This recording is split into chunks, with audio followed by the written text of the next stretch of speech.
Heyato wa ikam ke Deputy Commissioner ke West Karbi Anglong District hakakat khanditrik uniu benai hadin ke Yalang KR District hajuai iwa onggo wa kachnong khanduli hap ko hapo uput usam ke West Karbi Anglong District. Kamte ni kesngine liang ke biak khamat chnong ke khanduli wa kentup ya wa he chnong uyoshida nong spung. Asisten wahe chnong ke Bina, Sekretari chnong Helmi Slong, Chairman chnong Uniwal Chalam wa kiwi kidkhon, Depen rem jor ke yakani ke DC West Karbi Anglong, ke Krishna Barwa dewa ong to ikam start don hi ko klem tip ya ke yurim yong sekhian. Yo penti kena yeni ong ki wa ke chnong khanduli de jo pen mi ko le ya wa mi khmat chak yung dorbar chna ain ke JHADC la lesin, chak Meghalaya Legislative Assembly yong ke Jala Meghalaya, Chisin, uwato na kachnong khanduli hi udrai son khar shiying. Nei te ongki wa isakhiat hi wat rap chawa kachnong khanduli em sa kachnong men I hei wa kani kachnong le ki wabon hi ki bru to ki wa em dur thap vot cha Meghalaya yo ki le iroi ipar wabon na Meghalaya na do ki skor ki thau sumar wa kiwi. Harga besngi hat kendetrik wa yo tu kubor wa ka disi yong ka West Karbi Anglong wa dakam ko wa onggo ka khanduli hi hapo chaka West Karbi Anglong. Jadi tidau to ika muchong khanduli penrem I yagani jiklam yongka. Hawile ong kamte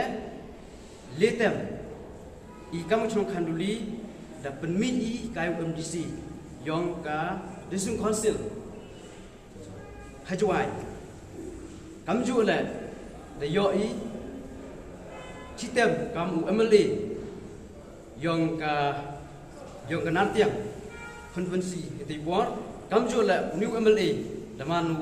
kot yang ke assembly yang ke Meghalaya urok kopi ipertut yang ni ubat raison khar ciying jan DM untuk tang hadis konsil untuk tang Shillong ngai yang suci Delhi le em bertut yang o duduk porman MCU kamu letem duduk oman kau MLA le citem jadi tidak to I sangat skemi sangat celuri wa I kamu chnong khanduli hi yo inong bikmat hakipor delai no sedin kamte I penrem ya kedisi go ong kremtip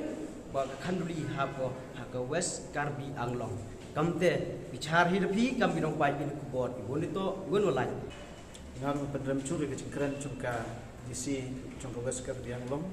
ka bakam rai ya ka khanduli hab ko asam ndai kum bakapau ba kham shurum national khanduli kadang don saga men I hadu ha 0 point te wat kani kisnong men I ru kinong sung jongka majority kidon ikanur thapot sa Meghalaya ki development I babon ki akan wadi center kidon ki school kidon nangta ki jingyo jongki yo khawison kidang ya pamlut na po Meghalaya te ke jingkam ke jongka ka ke jingkran lapla lan ke jingkran bomtip ke jongka kat ke bor district kadang kam ba hadu khanduli kadang te sebo Asam dan nak yang cunga aku buat lagi nak sunung khanduli ngap penremcur ke cingkran cunga disi namar ba kamtip wat kham shalom napo disi ru kang gendai ka caka ya ka ba ka sunung khanduli hi kiwan thabut ce khanduli hi ke cingmta ki bobon ki yo nak sarkar Meghalaya bat ni penremcur ke cingbu cungka Karbi Anglong District Council ya ketika tax kit ke cungka hapo upot usam cunga sunung khanduli namar ba ketika surok kamdei basna ka Asam ban suyutho e disi yo pakamtip kata ketika surat dari NEC road balamang bala pentre dekat NEC tanpa hapo kecing pentre jong kasorkar Meghalaya kham serum no tu nakate ke caka ika bakibu ika cakit ru kadang dei ke caka jong Meghalaya tiang nakada raungar yang ni ban penran cur ika te kecingkan lapla jong DC bat kecing lapla jong Karbi Anglong District Council